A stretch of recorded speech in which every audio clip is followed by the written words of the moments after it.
The alarm screamed through every corridor of Sanctuary 7. Commander Yuna ran down the metal hallway, her boots clanging against the floor. She could hear people shouting, crying, running in panic. This was supposed to be a safe place, a peaceful trading station where different species from across the galaxy lived and worked together.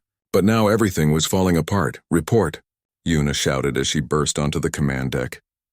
Her second officer, Jiho, stood at his station with sweat running down his face. His fingers moved fast across the control panel. 20 hostile ships, Commander, Jiho said, his voice shaking. They came out of nowhere. Our scanners didn't see them until they were right on top of us. Yuna stared at the main screen. The attacking ships were dark and angular, covered in sharp edges and spikes. She had seen these designs before, but only in history books. Her blood went cold. "Krathex," she whispered. The word tasted like poison in her mouth. The Krathex were supposed to be gone. The Galactic Coalition had defeated them 300 years ago. They were conquerors who took what they wanted and killed anyone who resisted. But here they were, very much alive, and their weapons were tearing through Sanctuary 7's shields like paper. "Shields at 40%, called out another officer. "We can't hold them for long." Yuna grabbed the communication console. "All hands, begin evacuation procedures. Get civilians to the emergency shelters on the lower decks. Move, move, move." Across the station, people scattered. Families grabbed their children. Merchants abandoned their shops. Security officers tried to keep order, but fear was spreading faster than any command. Minho, the chief engineer, worked in the power core, desperately trying to divert more energy to the shields. His hands moved across the controls, bypassing safety systems, pushing the reactor beyond its limits. In the medical bay, Dr. Sora organized her staff. "Prepare for casualties," she ordered. "Set up triage in the lower shelters. We'll treat people there if we have to evacuate this level." On the command deck, Jiho watched the tactical display with growing horror. The Krathex ships were spreading out, surrounding the station. Their weapons fired again and again. Each hit made the whole station shake. Lights flickered. Somewhere in the distance, an explosion echoed through the walls. "Shields at 25%, someone reported. "Send a distress signal," Yuna ordered. "Broad spectrum. Send it to everyone. The Coalition, nearby stations, anyone who can hear us." Jiho's fingers flew across his console. "Sending now, Commander. But the Coalition fleet is 6 days away. They'll never make it in time." Yuna closed her eyes for a moment. 6 days. They had maybe 6 hours before the shields failed completely. When that happened, the Krathex would board the station. She had read about what they did to the places they conquered. It was not a quick death. Another explosion rocked the station. The main screen showed one of their defensive platforms breaking apart, pieces spinning off into space. The Krathex were systematic, destroying their defenses one by one. It was like watching a predator play with its food before eating it. "Commander," Minho's voice crackled over the comm, "I'm losing containment in Reactor 3. If they hit us again in the same spot, we'll have a core breach." "Shut it down if you have to," Yuna said. "We need you alive more than we need the power." In the lower decks, thousands of people huddled together in the emergency shelters. These were reinforced sections of the station, designed to survive even if the rest of the structure failed. But they were not designed for battle. They were just thick walls and hope. A mother held her child close, whispering that everything would be okay. An elderly merchant sat quietly, his 3 eyes closed in prayer. A young security officer checked his weapon, knowing it would do nothing against warships but needing to hold something, anything. Back on the command deck, Jiho suddenly sat up straight. "Commander, I'm getting something. A response to our distress call." "The Coalition?" Yuna asked, hope rising in her chest. "No." Jiho frowned at his screen. "The signal is strange. I've never seen this signature before. It's not in any of our databases. Where is it coming from?"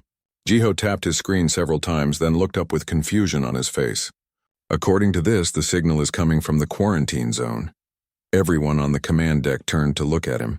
The quarantine zones were areas of space marked off limits by the Galactic Coalition. Most species didn't even know what was in them. The records were classified, sealed away in archives that only the highest council members could access. "That's impossible," someone said. "Nothing lives in the quarantine zones. That's why they're quarantined." But Jiho shook his head. "I'm telling you, someone just answered our distress call. And they're coming here fast." Yuna pulled up the sensor data. Sure enough, something was moving toward them. It had entered faster than light travel and was approaching the Sanctuary 7 system. The speed was impressive. Whoever they were, they would arrive in less than 10 minutes.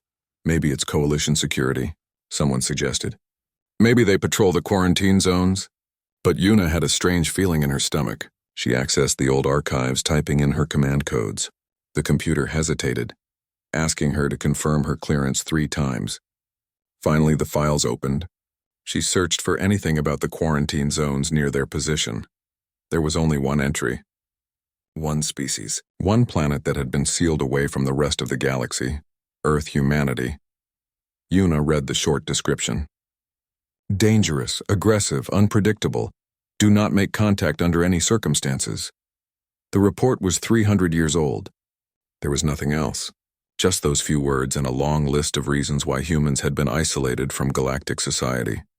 Commander, the Kratheks have detected the incoming ship, Jiho said. They're moving to intercept. On the screen, 3 Kratheks cruisers broke away from the main fleet. They positioned themselves between the station and the approaching vessel. The unknown ship dropped out of FTL at the edge of the system. Everyone leaned forward to look at it. The ship was unlike anything they had seen before. It was not sleek like Coalition vessels. It was not elegant or beautiful. It was a brutal rectangle of metal and guns, covered in armor plates that looked like they had been welded on by hand. It bristled with weapons that seemed primitive and crude. What is that thing? Someone whispered. The Krathek ships moved toward it. Compared to them, the unknown vessel looked small and helpless. The Kratheks were probably laughing, thinking this would be an easy kill.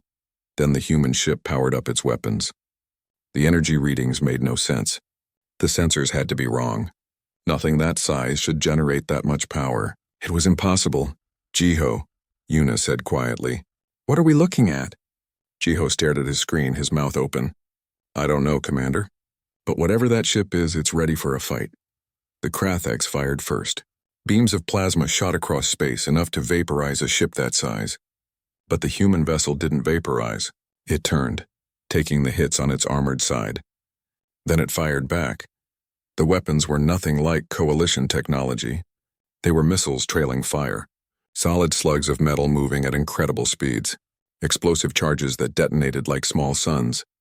The human ship fought like a brawler in a street fight, brutal and direct.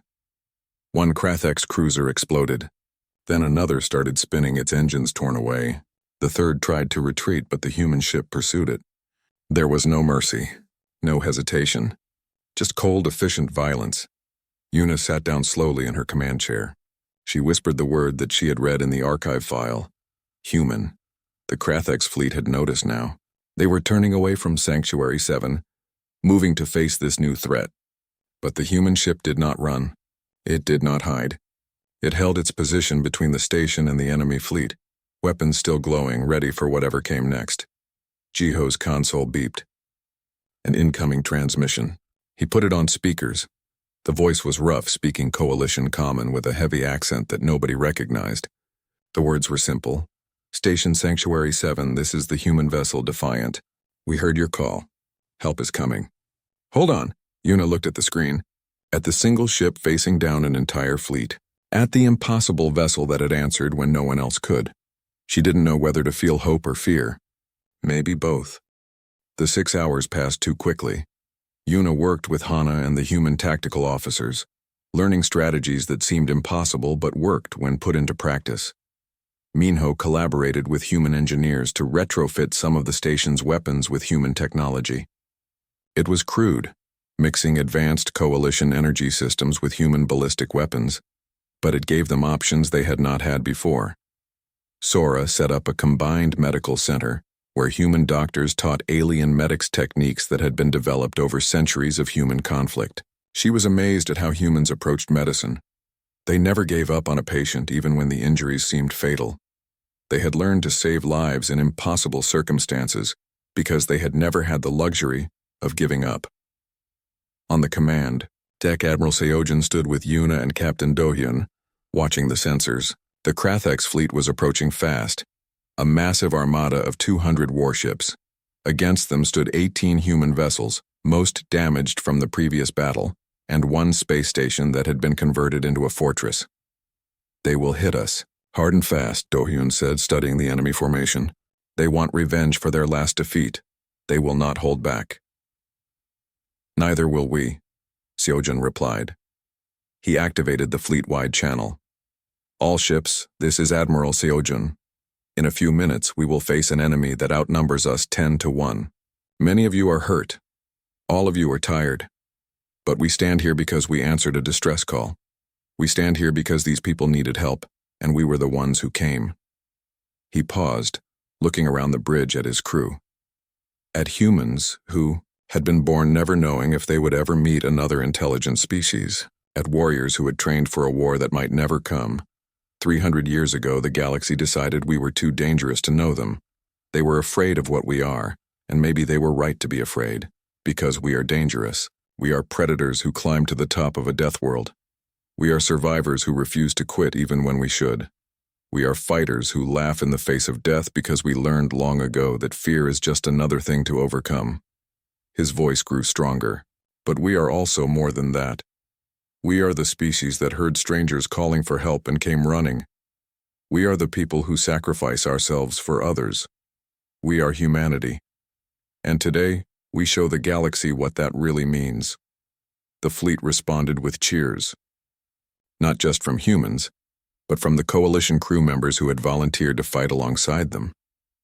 Yuna felt goosebumps on her skin as she listened to the sound of different species united in one purpose. The Krathex fleet arrived in a thunder of ships dropping out of faster-than-light travel. They spread across space like a dark cloud, blocking out the stars. Their weapons powered up, ready to destroy everything in their path. Then they began their attack. Plasma beams, missiles, kinetic weapons, everything they had. The space around Sanctuary 7 lit up with weapons fire. It was like standing in the center of a star being born, bright and terrible and beautiful. The human fleet moved to meet them, but this time, they were not alone. Station defense platforms, now armed with hybrid human coalition weapons, opened fire. The shots were not as powerful as the Krathex weapons, but there were many of them coming from unexpected angles. Commander Ji-woo led her fighter squadrons in a dance through the enemy fleet. But now she had coalition pilots flying with her, learning human tactics in the middle of battle. They moved together, covering each other, using maneuvers that coalition pilots had been taught were suicidal, but humans did every day. "Gold Squadron, on me," Ji-woo called out. "We are going to do that gravity slingshot again. Remember the timing. Trust your instincts. And if you mess up, we will all die together, so do not mess up." A coalition pilot named Taemin, flying a human fighter, laughed nervously. "You humans have a strange sense of humor." "It helps us deal with the fear," Ji-woo replied honestly. "Now stop talking and fly." They dove toward the station, skimming its surface so close that Taemin could see people watching through the windows. The gravity grabbed them, accelerated them, flung them at the enemy like missiles. They came out of the maneuver at impossible speeds and struck a Krathex cruiser before it could react. On the Vengeance, Captain Taejin coordinated with 2 coalition destroyers that had arrived as advance scouts for the main fleet. The coalition ships were faster and had better shields. The human ships were tougher and had more raw firepower. Together, they were formidable. "Coalition ships, take point," Taejin ordered. "Use your shields to soak up the first hits. We will follow and deliver the heavy weapons. Work together, move together, fight together." It worked. The coalition ships absorbed enemy fire while the human ships came behind, unleashing devastating attacks. It was a tactic neither species could do alone, but together it was incredibly effective. On Sanctuary 7, Yuna commanded the station's defenses. Jiho coordinated communications between human and coalition forces. Minho kept the power flowing despite the constant shaking from impacts. They were not warriors, but they fought anyway because their home was at stake. "Commander, we have a problem," Jiho said urgently. "The Krathex flagship is moving toward us. It is ignoring our ships and heading straight for the station." Yuna saw it on the screen. The massive dreadnought was pushing through the battle, taking hits but not stopping. Its weapons were charging, aimed at the station's civilian shelters where thousands of people still huddled in fear. "They want to break our spirit," Yuna said quietly. "They think if they destroy the station we will lose hope." Admiral Seo-jun's voice came through her comm. Yuna, we see it.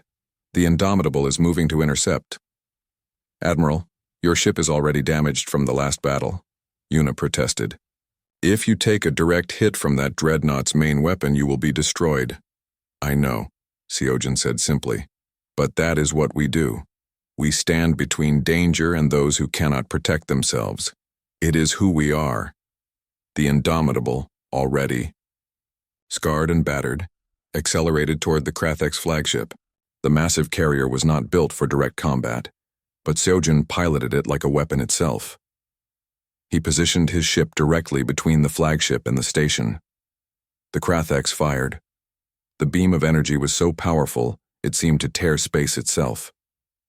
It struck the Indomitable head-on. The human carrier's shields, a recent addition using coalition technology, absorbed some of the blast. But it was not enough. The beam punched through, melting armor, destroying compartments, but it did not punch all the way through. The Indomitable's thick human-built hull, layer upon layer of redundant armor, held just long enough. The beam dissipated. The station behind was safe. On the bridge of the Indomitable, alarms screamed. The ship was dying. But Seojin smiled. All ships, this is the Admiral. The flagship is vulnerable now. Its main weapon needs time to recharge. Hit it with everything you have. This is our chance. Every human ship in range turned toward the Krathek's flagship. The Defiant, still barely functional, fired its last missiles. The Vengeance came in close, railguns hammering at the flagship's hull. Jiwoo's fighters swarmed like angry bees, targeting weak points, but it was not enough. The flagship was too big, too strong. It was beginning to recharge its main weapon for another shot. Then the Coalition fleet arrived, not 2 days late, not 1 day. Right now, jumping out of faster-than-light travel in perfect formation. 50 warships, fresh and ready for battle. Leading them was a massive battlecruiser, and on its comm channel came Ambassador Velryn's voice. This is Ambassador Velryn commanding the Coalition 7th Fleet. We are here to stand with humanity. We are here to protect Sanctuary 7, and we are here to show the Kratheks that the galaxy will not tolerate their aggression anymore. The Coalition fleet opened fire. Their energy weapons, more advanced than anything the humans had, tore into the Krathek's flagship. Combined with the human assault, it was too much. The enemy dreadnought's shields failed. Its hull cracked open. Its engines exploded in a chain, reaction that lit up space brighter than the system's sun. The remaining Krathek ships tried to retreat, but they were surrounded now. Human ships on one side, Coalition ships on the other.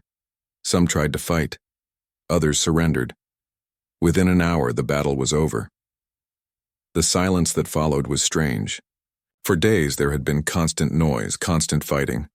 Now there was just the quiet hum of damaged ships trying to stay alive. Yuna stood on the command deck, hardly believing it was over. Around her, her crew was laughing, crying, hugging each other.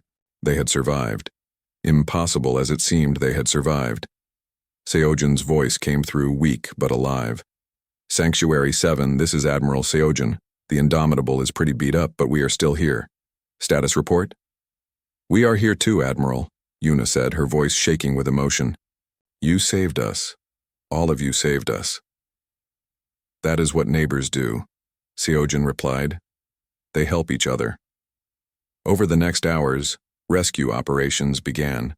Human and Coalition ships worked together, pulling survivors from destroyed vessels. They treated wounded from all sides, human, Coalition, even Kratheks. The enemy prisoners were confused at first, expecting execution. Instead, they received medical care and were given food and water. A young Krathek soldier asked Sora why humans were helping them. She looked at him with tired eyes and said simply, "Because you are hurt. That is reason enough." 3 days after the battle, Coalition diplomats arrived at Sanctuary 7. Ambassador Velryn led them, a tall being with 4 arms and skin that changed colors with his mood. Right now, that skin was a deep red, the color of anger. This is an outrage, Velryn declared as he strode onto the command deck. Humanity violated the quarantine. They interfered in Coalition affairs without authorization. This cannot stand, Yuna stepped forward. She had not slept much since the battle, spending her time helping with repairs and caring for the wounded. But she stood straight and met the ambassador's eyes without flinching. "They saved our lives," she said quietly.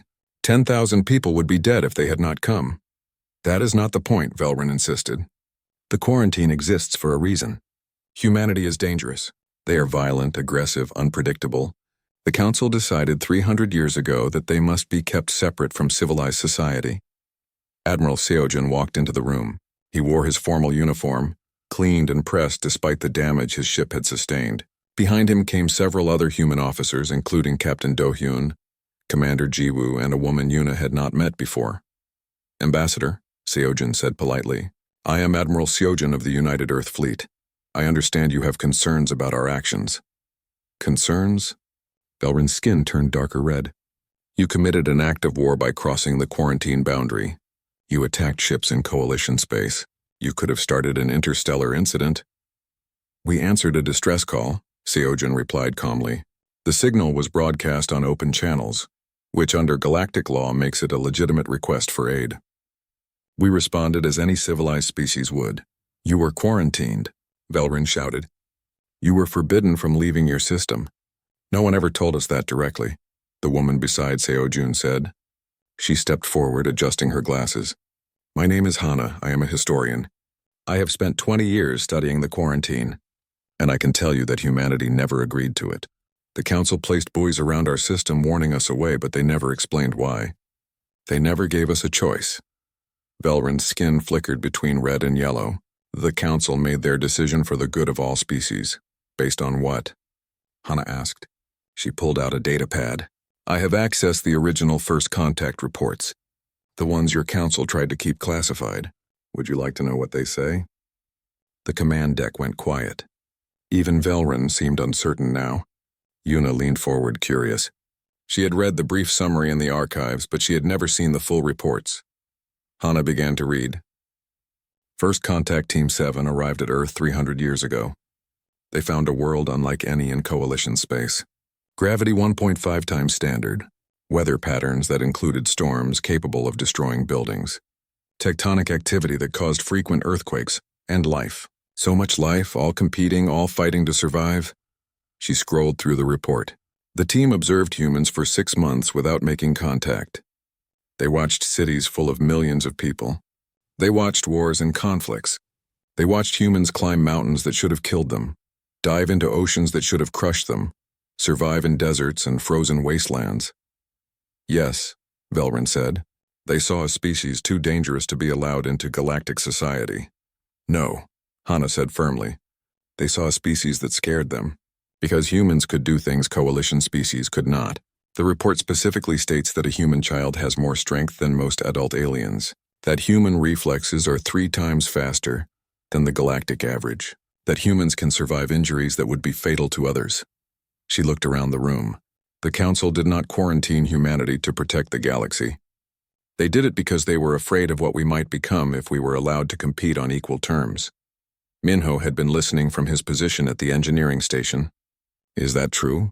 Were we really that different from everyone else?" Seojin nodded.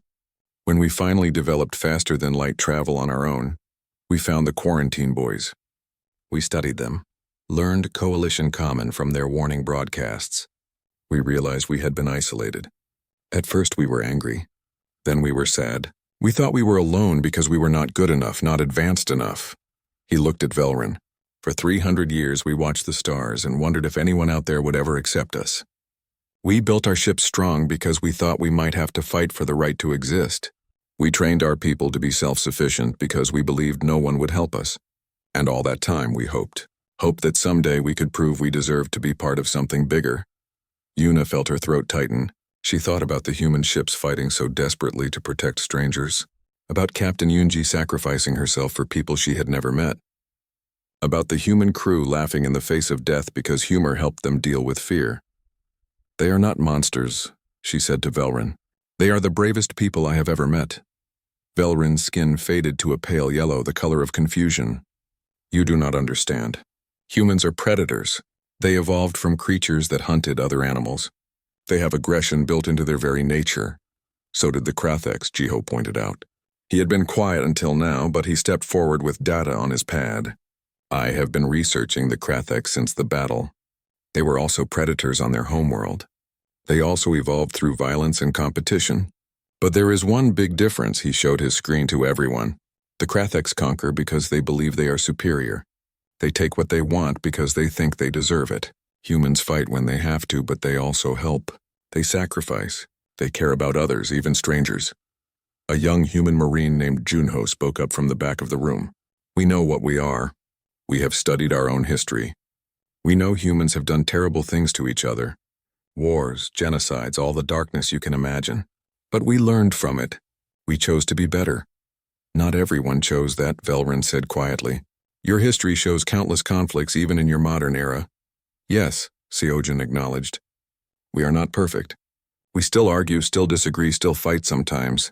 But we also come together when it matters. When that distress call came, every human ship in range volunteered to respond. Nobody ordered them. Nobody forced them. They came because helping others is what we choose to do. Engineer Bora stepped forward, still wearing her grease-stained work clothes. I want to show the ambassador something. She pulled up a hologram of the Indomitable's engine room. This is our design philosophy. Everything has backups. If one system fails, another takes over. If that fails, there is a third option. We build like this because we assume things will go wrong. She changed the image to show a coalition ship. Your ships are beautiful, efficient. But if one critical system fails, the whole ship stops working.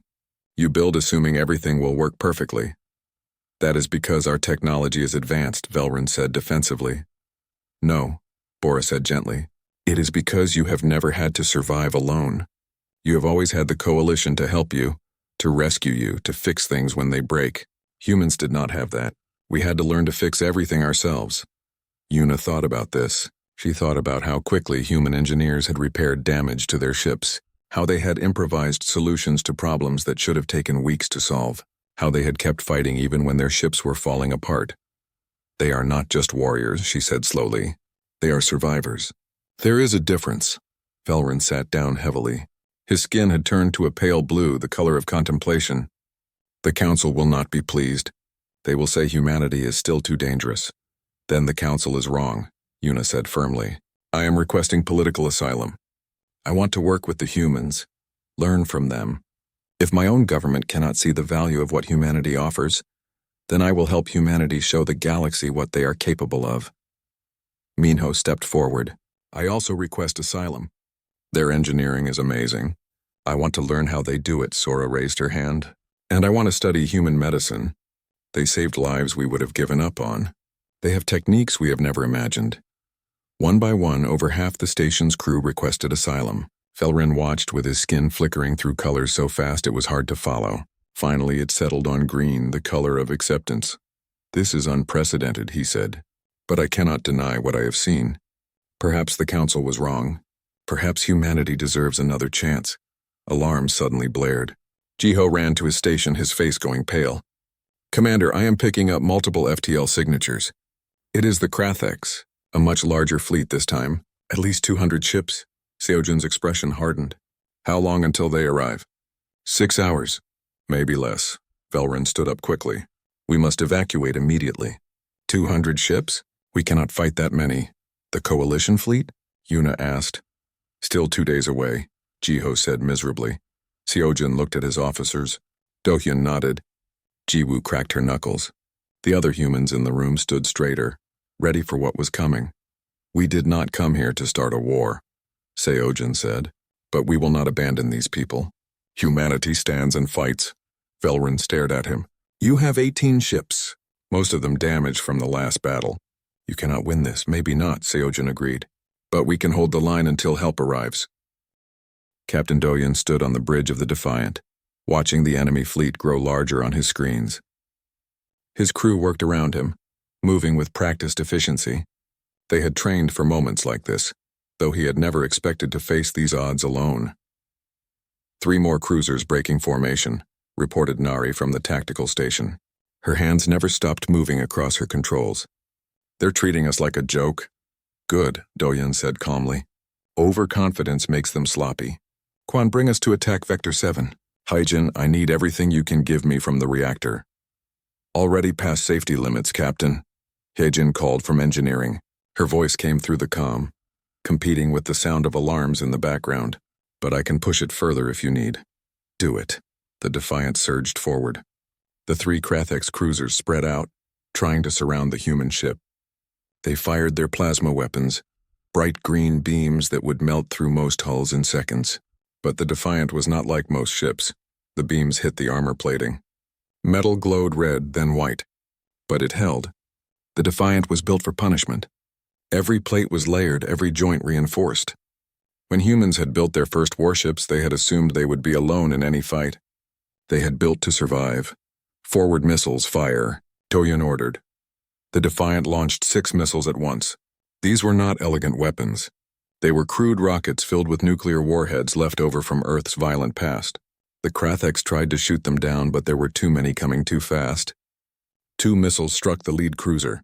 The explosions were massive. On Sanctuary 7, people watching the battle flinched at the brightness. The Krathex cruiser's shields failed. Its hull cracked open. Atmosphere vented into space, glowing as it froze. Target destroyed, Nari reported with satisfaction. But there was no time to celebrate. The other 2 cruisers were closing in from both sides. The Defiant was caught between them. On the station, Yuna watched with her heart pounding. The human ship was trapped. Then the Defiant did something that made every coalition officer gasp. It accelerated directly toward one of the cruisers. Faster and faster, the crew should have been crushed by the G-forces. No organic body could survive that kind of acceleration, but humans were not like other species. Brace for impact, Quan shouted, his hands locked on the controls. His body was pressed back into his seat by forces that would have killed most aliens. But humans had evolved on a high-gravity world. Their bones were dense. Their hearts were strong. They could endure what others could not. The Defiant rammed the Krathex cruiser. The collision tore a massive hole in the enemy ship's side. But the Defiant's armored nose had been designed for exactly this purpose. The human ship punched through, spun around, and fired all its railguns at point-blank range. Solid metal slugs, each weighing several tons, tore through the cruiser from the inside. The enemy ship broke apart, pieces spinning away in all directions. The Defiant emerged from the debris field, battered but still fighting. Hull breach on decks 3 and 4, Hye-jin reported. Her voice was steady despite the chaos around her. Sealing off those sections. We're venting atmosphere, but the bulkheads will hold. The 3rd Krathex cruiser hesitated. Do-hyun saw it on his screen. The enemy captain was probably realizing that this was not a normal opponent. Normal ships did not ram other ships. Normal crews did not survive what the Defiant had just done. Don't give them time to think, Do-hyun said. Nari, target their engines. Quan, attack pattern Delta. The Defiant moved again. Quan piloted the ship like a fighter, not a destroyer. He rolled dove, used the debris from the destroyed cruiser as cover. The Krathex fired again and again, but the human ship was never where they expected it to be. Nari launched harpoons. These were simple weapons, magnetic cables attached to explosive charges. They struck the Krathex cruiser's engines and detonated. The enemy ship lost power, drifting helplessly. Should we finish them? Nari asked. Do-hyun shook his head. No, let them float there. Let them send a message to the rest of the fleet about what happens when you fight humans. On Sanctuary 7, the command deck was silent. Everyone stared at the screen. One human ship had destroyed 3 Krathex cruisers in less than 5 minutes. Minyo had stopped working on the reactor. He just stood there watching in disbelief. What are they? Someone whispered. Yuna was still reading the old archive files about humans. The reports were brief but terrifying. Earth was a death world. Gravity 1.5 times what most species considered normal. Weather that could kill in minutes. Predators everywhere. And humans had not just survived there, they had thrived. They had climbed to the top of the food chain on a planet designed to kill them. They're predators, Yuna said quietly. Like the Krathex, but different. The Krathex conquer because they enjoy it. Humans fight because they learned they had to. Jiho was listening to the communication chatter from the Defiant. Commander, you need to hear this. He played the audio. It was the human crew talking to each other. But something was wrong. They were laughing. In the middle of a battle where they could die at any moment, they were making jokes. Quan, that was the ugliest flying I've ever seen, Nari's voice said. Ugly but effective, Quan replied, chuckling. Captain, did you see the look on their sensors when we rammed them? I wish I could have seen the captain's face. Focus, people. Do-hyun said, but there was warmth in his voice. We're not done yet, because the main Krathex fleet was moving now. 17 ships, including their massive flagship. They had seen what the Defiant could do, and they were taking it seriously. The entire fleet turned to face the single human vessel. On the Defiant, alarms were screaming. Hijin's voice came through the comm, urgent now. Captain, the reactor's failing. That last collision damaged the containment field. I can give you maybe 20 more minutes of full power, then we'll have to shut down. Then we make these 20 minutes count, Do-hyun said. Nari, prepare everything we have left. All missiles, all railgun ammunition, everything. That'll leave us defenseless, Nari said, only if we're still alive in 20 minutes. If we are, we'll figure something out. The Krathex fleet opened fire. The space between them and the Defiant filled with plasma beams. The human ship twisted and turned, but there were too many shots. Hits started landing. Armor plates melted away. The ship's outer hull began to burn. Shields would be really nice right about now, Quan muttered, fighting to keep the ship steady. Humans had never developed energy shields. They had always relied on thick armor and redundant systems. It had worked for centuries, but now it seemed like a fatal weakness. The Defiant was tough, but it could not take this much fire for long. Then Ji-ho on Sanctuary 7 picked up new signals. His eyes went wide. Commander, I'm detecting FTL signatures. Multiple contacts. They're coming out of faster-than-light travel right on top of us. Yuna's breath caught. The Coalition fleet? Already? No, Ji-ho said, and now he was smiling. It's more human ships. 17 vessels dropped into normal space around the Defiant. They were all different sizes and designs, but they all had the same brutal, practical look. The lead ship was huge, a carrier that dwarfed everything else on the field. Its call sign painted on the hull in human letters, Indomitable. A new voice came over the communication channels. Strong, calm, carrying absolute authority. Defiant, this is Admiral Seojin on the Indomitable. Sorry we're late to the party. Looks like you've been having fun without us. Do-hyun actually laughed. Admiral, your timing is perfect as always. Though we had the situation under control. I can see that. 3 cruisers down with 1 ship. You're making the rest of us look bad. Seojin's voice turned serious. All ships, this is the Admiral. We have civilians on that station who need protection. The Krathex want to fight, let's give them one they'll never forget. Remember your training. Remember why we're here. Now let's show these bastards what humanity can do. The human fleet moved as one. Not in neat formations like the Coalition Navy. Not in single-file lines or perfect geometric patterns. They moved like wolves, like hunters who had worked together so long they did not need to speak.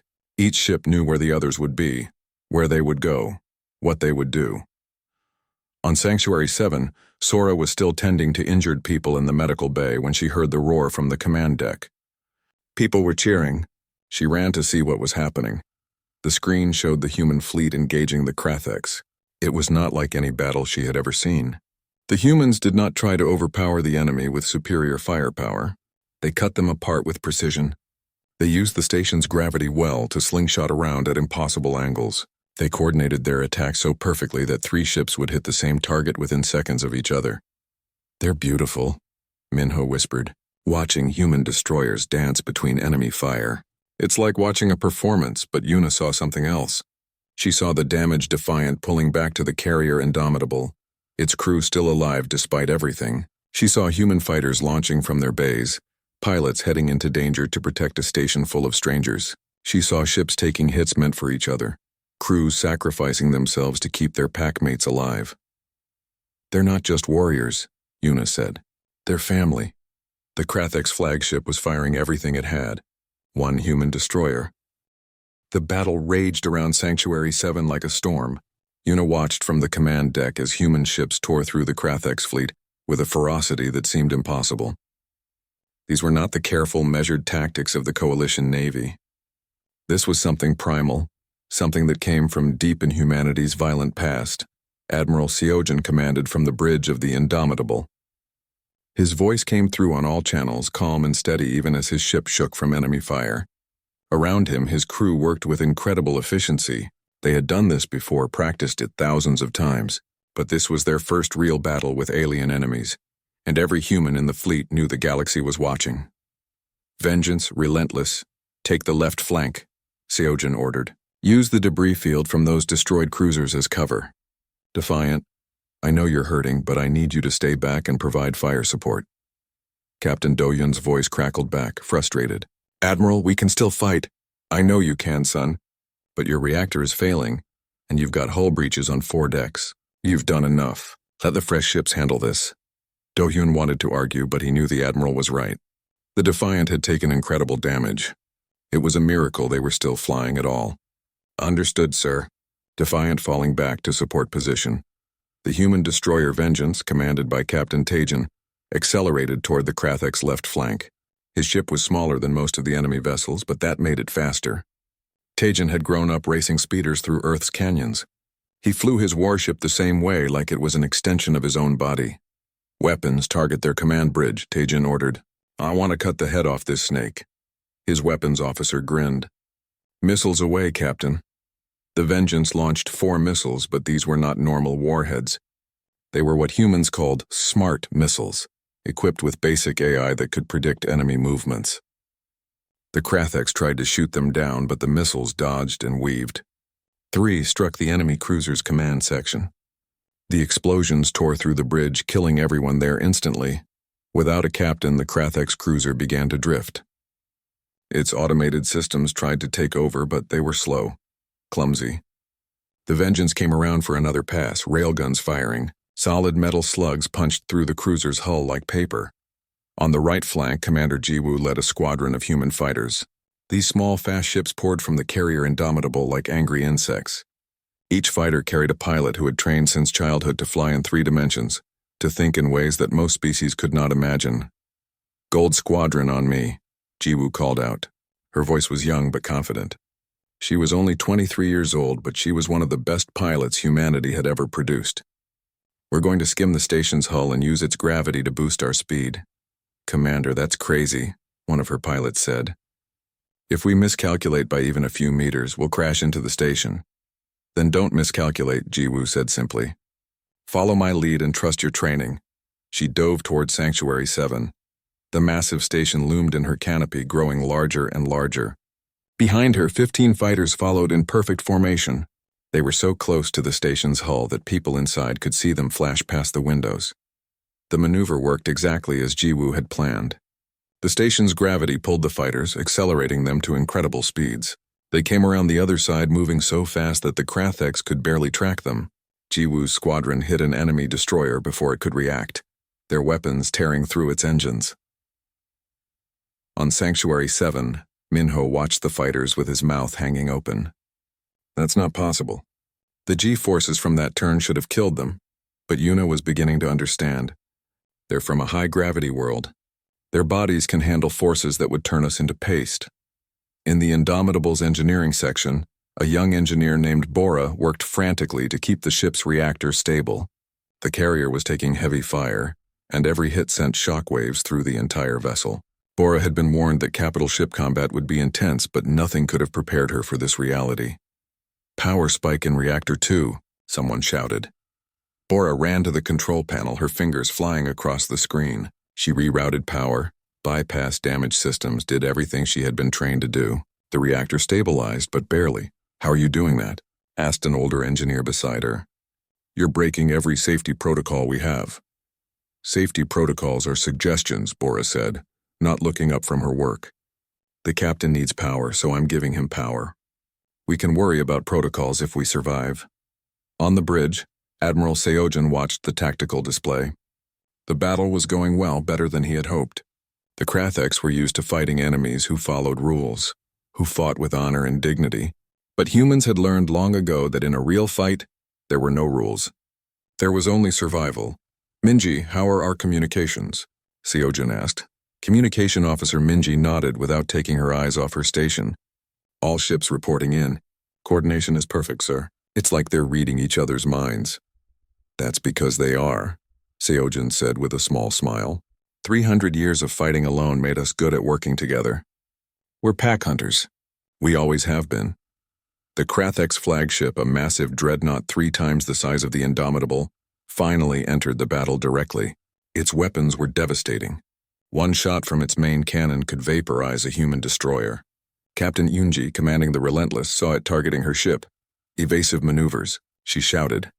But the Relentless had already taken too much damage. Its engines were slow to respond. The Krathex fired. The beam of superheated plasma streaked across space, aimed directly at the Relentless's reactor core. Then the Indomitable moved. The massive carrier accelerated with surprising speed, placing itself between the Relentless and the enemy flagship. The plasma beam hit the Indomitable's armored flank. The ship shuddered from the impact, but the thick plating held. "All ships, this is the Admiral," Seojin said calmly. "That flagship is now our primary target. I want everything we have on that ship. Yoonji, get your people to safety. We'll handle this." Yoonji felt tears in her eyes, but she blinked them away. "Thank you, sir." Relentless crew evacuating now. The human fleet converged on the Krathex flagship like wolves surrounding a bear. They did not try to face it head-on. Instead, they circled, striking from different angles, never giving the enemy a clear target. It was the same tactic humans had used 10,000 years ago when they hunted animals much larger than themselves. The vengeance came from below, missiles streaking toward the flagship's ventral hull. The destroyer storm came from above, railguns hammering at the command tower. Jiwoo's fighters swarmed around the flagship like gnats, too small and fast to be easily targeted, but each making small cuts that added up to serious damage. On Sanctuary 7, Sora had organized the medical bay to receive casualties. She had expected hundreds of wounded humans to arrive, but so far only a handful had been transported to the station. She asked Yuna about it. "Where are all their wounded? They must have casualties." Yuna checked the reports. "They're treating them on their own ships. Every human vessel has a full medical bay. They're designed to be self-sufficient. That's unusual," Sora said. "Most species rely on station facilities for serious injuries." "Most species expect help to be nearby," Yuna said. "Humans spent 3 centuries believing they were completely alone. They learned to take care of themselves." The battle for the Krathex flagship was reaching its climax. The massive enemy ship had taken incredible punishment, but it was still fighting. Its weapons were still firing. Its shields were still holding, though they flickered and weakened with each human attack. Admiral Seojin studied the tactical display. He could see the flagship's weak points now. The shields were failing near the engine section. If they could punch through there, they could disable the ship without destroying it. That would be the honorable thing to do. The Coalition way. But then he saw the flagship's weapons targeting Sanctuary 7, the station where thousands of civilians were sheltering. The Krathex captain was going to use his dying ship to take the station with him. Seojun's jaw tightened. There was no time to disable the flagship. There was only time to stop it.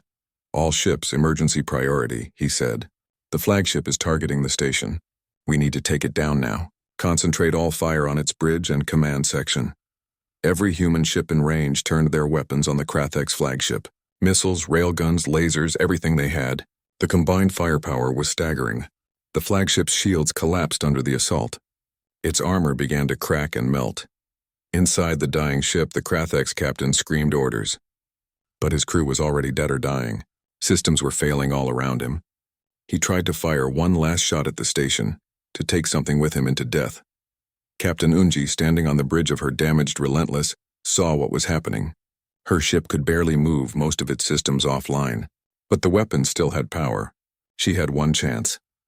"Helm all remaining power to forward thrusters," she ordered.